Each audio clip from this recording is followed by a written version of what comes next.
안녕하세요. 포유환율연구소입니다. 미국도 기관은 매도하고 개인은 매수하는 정시로 이제 바뀐 것 같아요. 앞에서도 이제 제가 얘기를 했습니다만 지금 현재 미국 증시 조정을 유도하는 게 기관이라고 그런 앞에 한 얘기를 어떻게 보면 뒷받침하는 자료라고도 할 수 있죠. 최근에 이제 나온 얘기들을 보면 그 개인들은 이제 적극적으로 매수하는 것 같고 경기 방어제를 중심으로 또 기관은 그 나스닥이라든지 또 거품이 좀 논쟁이 있는 주식 중심으로 매도를 하는 것 같아요. 우리나라는 지난 5월 이후 기관이 매도하고 개인이 매수하는 장세에서 결국 성장은 이제 기관으로 끝났는데 미국도 사실은 11월 중순 이후에 기관 매도가 시작됐어요. 그게 이제 다우존스 지수가 10일부터 지금까지 하락하는 추세. 그 다음에 러셀 2000도 비슷한 그 양상을 보였거든요. 그러니까 사실상은 11월 중순 이후부터 이제 기관은 매도하는 장세로 바뀐 거죠. 더군다나 S&P 500에 다우존스 30개가 모두 다 포함되어 있고 나스닥 지수도 79개가 포함되어 있는데 우리가 이제 흔히들 잘 아는 구글, 아마존, 애플, 엔비디아 같은 그런 한 2, 30개 종목은 올랐지만은 또 나스닥 종목도 양극화가 진행이 되었어요. 그러면 왜 이제 이런 현상이 나타나느냐? 특히 이제 그 4분기 경제 성장률이 나온 이후로 그 개인 매수세가 이제 강화된 것 같아요. 또 기관 입장에서는 또 이때가 찬스지요. 사줄 사람이 있어야 매도를 할 수 있잖아요. 그러니까 11월 중순이 언제냐 하면요. 포유환율연구소가 이제 인플레이 효과가 나타났다. 2019년 대비 상장기업 대부분이 이제 영업 실적이 50% 정도 개선됐다.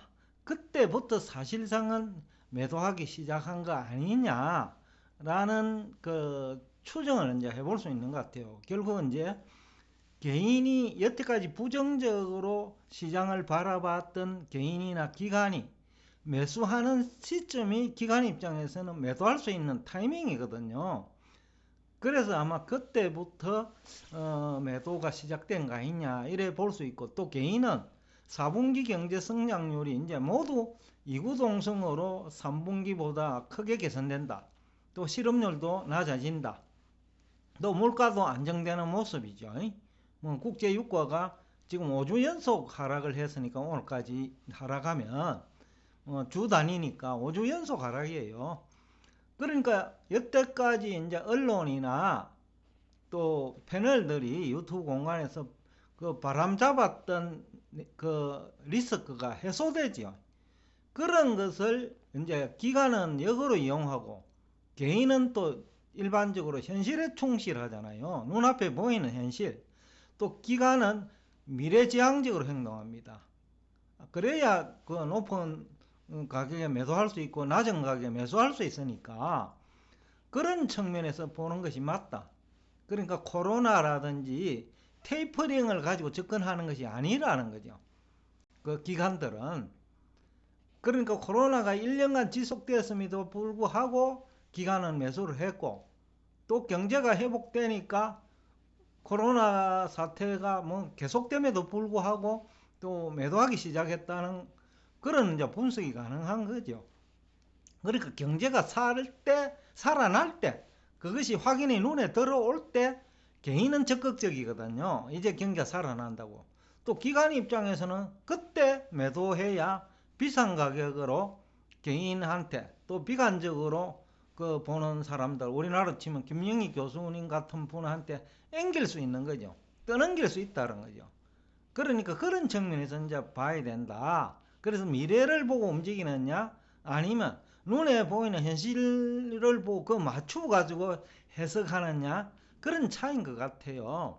그러다 보니까 개인도 미국은 수익률이 기관보다는 아마 낮을 수밖에 없고, 그러다 보니까 ETF 중심으로 정시가 정착된 거 아니냐.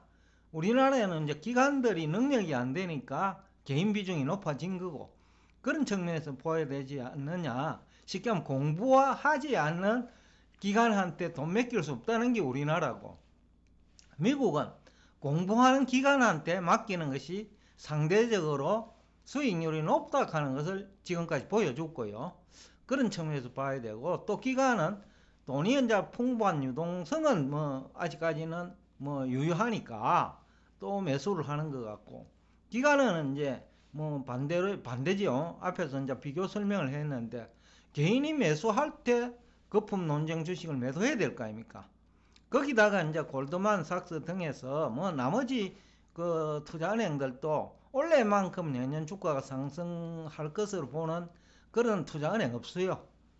그 다음에 이제 그 모건 스탠리 같은 경우에는 오히려 올해보다는 하락할 거다. 고점도 낮아질 수 있다. 지금 현재 가격대, 그러니까 올 11월 고점보다는 S&P 500 기준으로 오히려 낮아질 수 있다라는 얘기도 하는 것 같고, 물론 이제 올라갔다가 내려가는 것까지 얘기를 해야 되겠죠.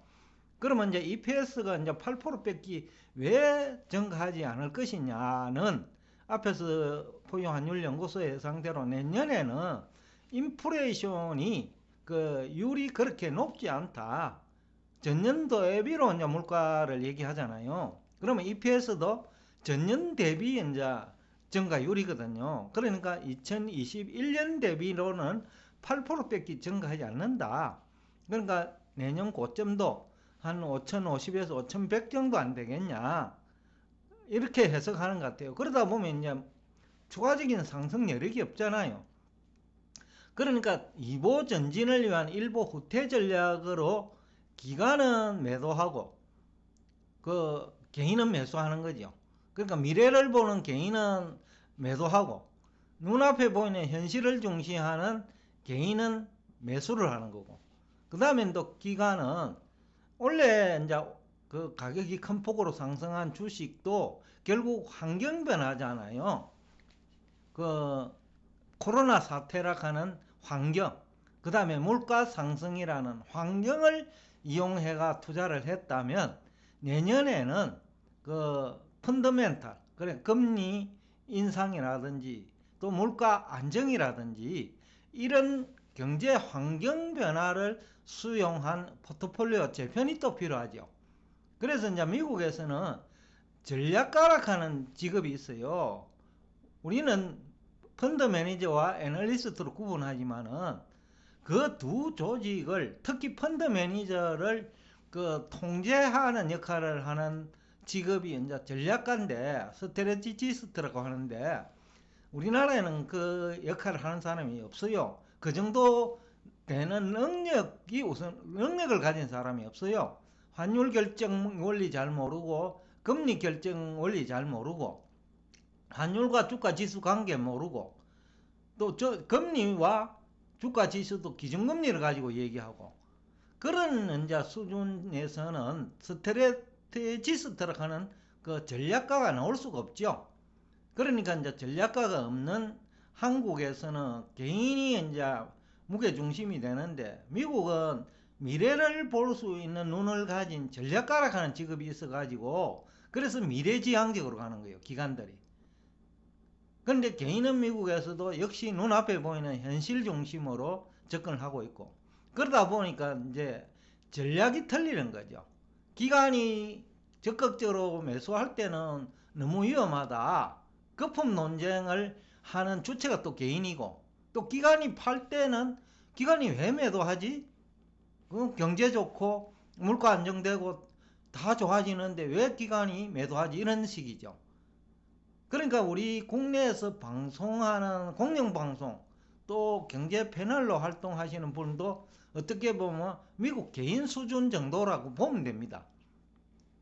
그래서 이제 오늘 이 주제를 가지고 나왔는데, 우리하고 똑같은데 미국도 결국은 기관이 승자가 될 겁니다. 개인은, 미국은 우리보다 힘이 더 약하거든요. 그렇기 때문에 뭐 일시적으로는 이기는 듯 하지만 왜냐하면 올리기도 해야 개인이 따라 들어오니까 기관 입장에서는 그냥 올리는 척하고 또 팔고 올리는 척하고 팔고 그래갖고 지수를 한 10% 정도 조정을 유도하는 전략일 거예요. 아마 저 경험이 맞다면 포유한율연구소가 이제 뭐 사실상은 뭐 이런 경험치를 가지고 있으니까 제가요 우선 그러니까 이제 그런 식으로 여태까지 늘 그렇게 했어요. 1998년에도 그랬고 2000년에도 그랬고 닷컴 버블 직전에요. 그래 항상 그런 식으로 해왔는데 늘 그렇게 하니까 성공하더라고요. 근데 개인은 또 정반대거든요. 또 애널리스트 중에서도 종목 중심으로 분석하는 친구들은 개인하고 똑같아요. 왜냐면 큰 틀을 볼 능력이 안 되니까 종목 중심으로 추천하는데 보니까 어느 날 갑자기 자기가 추천한 종목 다 내리가 있는 거예요. 그런 현상이 왜 나타나느냐? 결국 미래를 보고 움직이느냐 아니면 현실에 충실하냐 그 차이라고 볼 수 있습니다.